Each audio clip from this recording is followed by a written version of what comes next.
Israel के PM Benjamin Netanyahu ने Iran से उसके 200 मिसाइल हमलों का बदला ले ही लिया।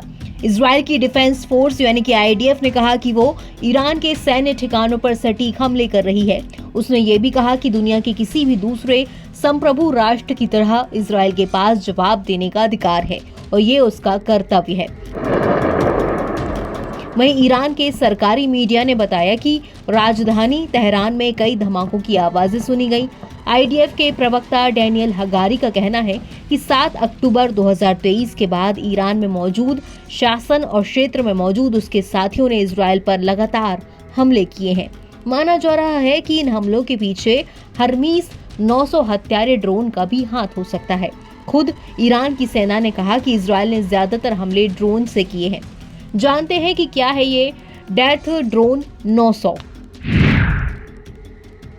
दरअसल इस हमले से पहले ईरान के supreme leader Ayatollah Ali Khamenei ने अपने सैन्य अफसरों से इजरायल का हमला होने की स्थिति में जवाबी कार्रवाई के लिए पूरी तरह तैयार रहने को कहा था। माना जा रहा है कि इजरायल का अगला कदम खामेनेई को निशाना बनाने का हो सकता है। इजरायल ने हमास, हिजबुल्लाह के बाद अब ईरान की लीडरशिप को निशाना बनाने की तैयारी कर ली है।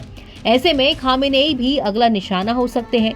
दरअसल हर्मीस 900 ड्रोन एकदम सटीक निशाना बना सकता है। हालांकि इस पर कुछ भी अनुमान नहीं लगाया जा सकता क्योंकि खामेनेई सोए रह गए जब ये इजरायली हमले हुए।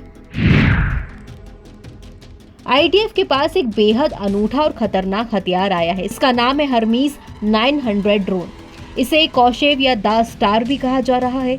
डिफेंस प्रोक्योरमेंट इंटरनेशनल की रिपोर्ट के मुताबिक इस ड्रोन का निशाना इतना सटीक है कि अगर एक चलती कार में 4 लोग हैं और सिर्फ ड्राइवर को निशाना बनाना है तो ये ड्राइवर को ही खत्म करेगा। बाकी पैसेंजर्स को हमले से कोई नुकसान नहीं होगा। हर्मीस 900 इजरायल के आसमान को महफूज बनाएगा। इसे हर्मीस 400 का ही अपडेटेड वर्जन बताया जा रहा है। हर्मीस 900 को हिब्रू में कोशेव या द स्टार कहा गया है। ये कई तरह के गाइडेड बम ले जा सकता है। ये एक बार में 30 घंटे उड़ान भर सकता है। 500 किलोग्राम वजन ले जा सकता है। ये एचडी ऑप्टिकल सेंसर से लैस होता है। इसके अलावा इसमें स्पेशल एरियल सर्विलांस सिस्टम और pinpoint laser target markers भी होते हैं। माना जाता है कि इजरायल ने हमास और हिजबुल्लाह की कमर इसी डेथ ड्रोन से तोड़ी ही थी। आईडीएफ की ग्राउंड ऑपरेशन फोर्स और नेवी को ये बिल्कुल सटीक टारगेट और लोकेशन बताएगा। अगर इनके लिए टारगेट दूर रहा तो ये हर्मीस 900 खुद टारगेट हिट करेगा। हर्मीस 900 के तमाम कैमरे रियल टाइम कवरेज करेंगे। कंट्रोल रूम पामचिन एयरबेस पर बनाया गया है। रिपोर्ट्स के मुताबिक 20 दिसंबर 2014 को इजरायल ने गाजा में पहली बार इसका इस्तेमाल किया था। कंट्रोल रूम में सिर्फ 2 पायलट मौजूद रहेंगे। ये आखिरी सेकंड में भी बम का डायरेक्शन बदल सकता है। इसके कैमरे कभी बंद नहीं होंगे। हर्मीस का पहला ड्रोन 2012 में आया था। इसमें मिसाइलें भी इस्तेमाल की जा सकती हैं।